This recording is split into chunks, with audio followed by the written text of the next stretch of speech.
అస్మద్గురుభ్యో నమః. ఆచార్య దేవోభవ ఛానల్కు స్వాగతం. మనం ఇవాల్టి రోజున ఉపమన్యువు అనేటువంటి మహర్షి చరిత్రను తెలుసుకోబోతూ ఉన్నాం. కృతయుగంలో వ్యాఘ్రపాదుడు అనే మహర్షి ఉండేవాడు. ఆ మహర్షికి 2 కుమారులు. పెద్దవాడి పేరు ఉపమన్యువు, చిన్నవాడి పేరు ధౌమ్యుడు. తండ్రి అయిన వ్యాఘ్రపాదుడు ఎప్పుడూ తపస్సులో నిమగ్నమయ్యేవాడు.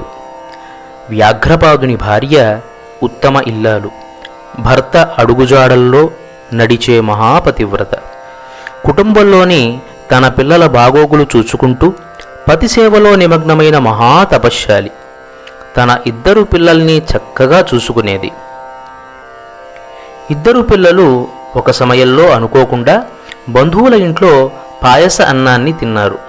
చిన్నతనంలో పిల్లలు ఏదైనా రుచికరమైన పదార్థం తింటే ఎప్పుడూ అదే తినాలి, ఎక్కడైనా అదే ఉంటే బాగుంటుంది అని భావిస్తారు. అది సహజం. కానీ ఈ 2 పిల్లలు ఉండేది అరణ్యంలో. అక్కడ తండ్రి తల్లి తినే కన్నమూలాలే దొరుకుతాయి, పాయసం దొరకదు కదా. కానీ పిల్లలకు పాయసం ఇష్టం. తల్లిని అమ్మా మాకు పాయసం కావాలి అని అడిగేవారు. తల్లి కాదనలేక ఇదిగో ఇవాళ రేపు అని కాలాన్ని వెళ్ళబుచ్చుతూ ఉంది. కానీ పిల్లలు ఒకసారి బాగా మారం చేశారు. ఒకరోజు పాయసం చేస్తేనే మేము తింటాం అని మొండికేశారు. ఆ మహాసాధ్వి కాదనలేక జావకాచి ఇచ్చింది. అది పిల్లలకు రుచించలేదు. ఇది పాయసం కాదు, మేం నమ్మము, మాకు పాయసమే కావాలి అని పట్టుబట్టారు. వారిని ఎలా బుజ్జగించాలో తెలియక వారిద్దరినీ తన ఒడిలో కూర్చోబెట్టుకొని వారిని ముద్దాడుతూ వారి గడ్డాలు పట్టుకొని బుజ్జగిస్తూ, నాయనా ఆవు లేనిదే పాలు రావు, పాలు లేనిదే పాయసం రాదు అని చెప్పింది. దానికి వారు మనకు ఆవు కావాలి అంటే ఎవరిస్తారు, మా కోరిక తీరదా అని గట్టిగా అడిగేసరికి దిక్కులేని వాడికి దేవుడే దిక్కు. ఈశ్వరుణ్ణి ఆరాధన చేస్తే సమస్త కామ్యాలు నెరవేరుతాయి.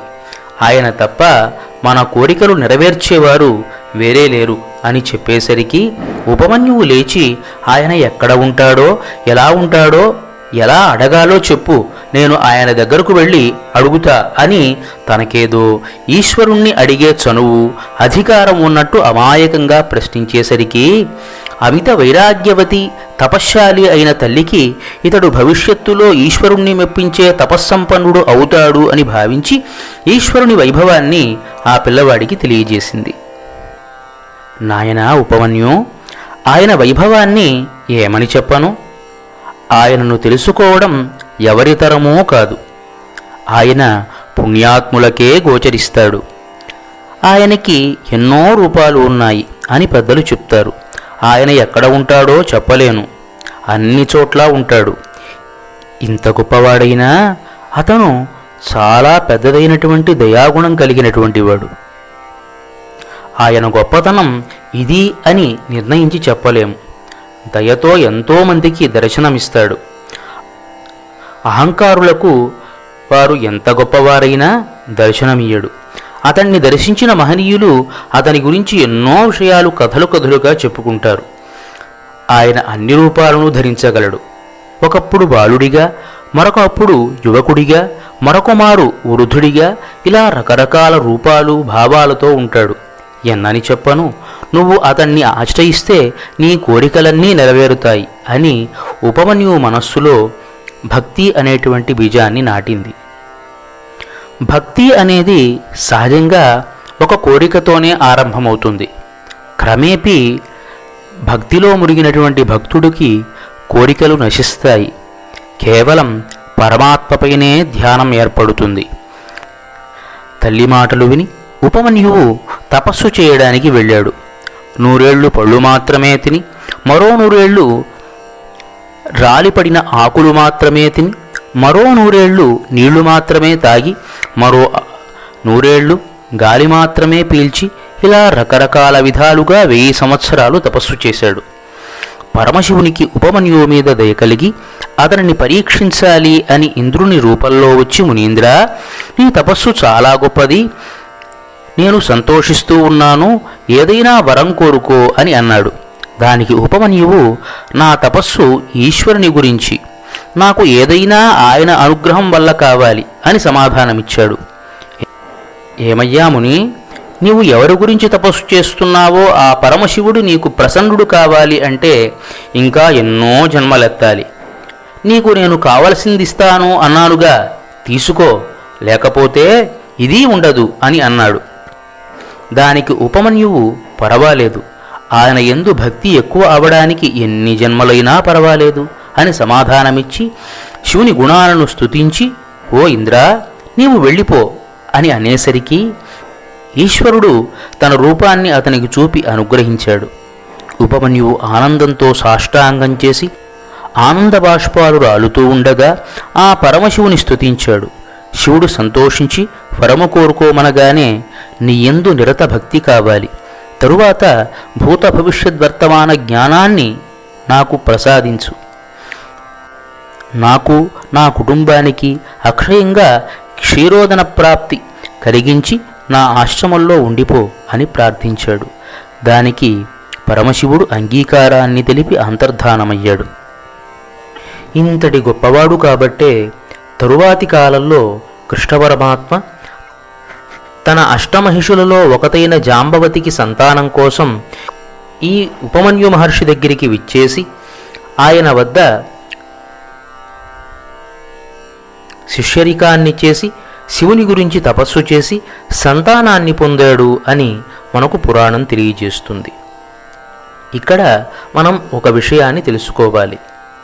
పిల్లల పెంపకంలో తల్లుల పాత్ర ఎలా ఉంటుంది అనే విషయం. ఆ తల్లి ఆ పిల్లవాడికి, మన దగ్గర ఆవు లేదు నాయనా, ఏ రాజు దగ్గరికైనా వెళ్ళి నువ్వు యాచించు అని ఉంటే ఆ పిల్లవాడు ఏ రాజు దగ్గరకో వెళ్ళి ఆ ఆవును యాచనం చేసి తన కడుపు నింపుకునేవాడు. అక్కడితో ఉపమన్యువు యొక్క కథ ముగుస్తుంది. కానీ అది కాదు కావలసింది.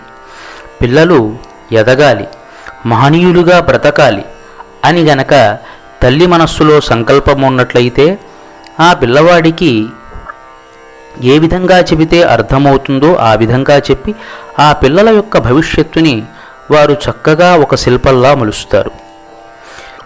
పాయసం కోసం పరమతపస్సు చేసి పరమేశ్వరుణ్ణి పొందడం ఈ కాలంలో కొంతమందికి హాస్యంగా ఉన్నా, ఆ కాలంలో మునులు వారి జీవితాలు ఎలా ఉండేవో మనకు ఈ కథ అద్దం పడుతూ ఉంది. ఎన్నో కోరికలను తృణప్రాయంగా విడిచి తపోభూమికి వెళ్ళడం అంటే సామాన్యమా? భౌతిక విషయాల మీద విముఖత, ఆధ్యాత్మిక విద్యలో ఆధిక్యత, అదే మన మహోన్నత భారతదేశ భాగ్యం. అందువల్లే మన దేశం భౌతిక విషయాల కంటే ఆధ్యాత్మిక విషయాలలోనే ప్రాముఖ్యత గడించింది. ఈ విధంగా ఉపమన్యు మహర్షి పరమేశ్వరుడు యొక్క అనుగ్రహాన్ని పొంది మహర్షులలో ఒకడైనాడు. ఈ ఉపమన్యు మహర్షి పరమేశ్వరుణ్ణి గూర్చి చేసినటువంటి స్తుతులు మనకు భారతంలో కనిపిస్తుంది. ఇలాంటి మహర్షి యొక్క చరిత్రను తెలుసుకున్నటువంటి మనం ధన్యులం. మరొక మహర్షి చరిత్రతో మరొక భాగంలో మళ్ళీ కలుద్దాం. ధన్యవాదాలు.